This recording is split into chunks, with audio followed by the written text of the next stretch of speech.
जय जोहर संगवारी हो। बहुत सर्दी खांसी होते, कफ होते, फेफड़ा कमजोर है, एक कनिक में हफड़ जात हो तो ये एक योग अभ्यास करो, एक हफ्ते में रिजल्ट दिखी।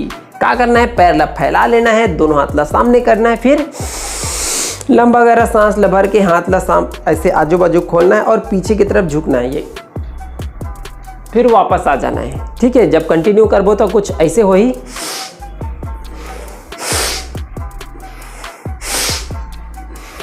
साइड से दिखा देते हो संगवारी हो, कंफ्यूजन मत रहा है। ये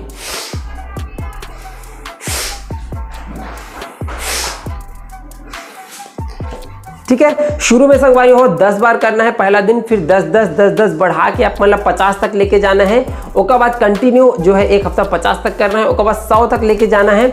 आप मतलब मुश्किल से मुश्किल जो है 5 मिनट लगी 100 तक करे में। करना शुरू करो और फेफड़ा ला मजबूत करो।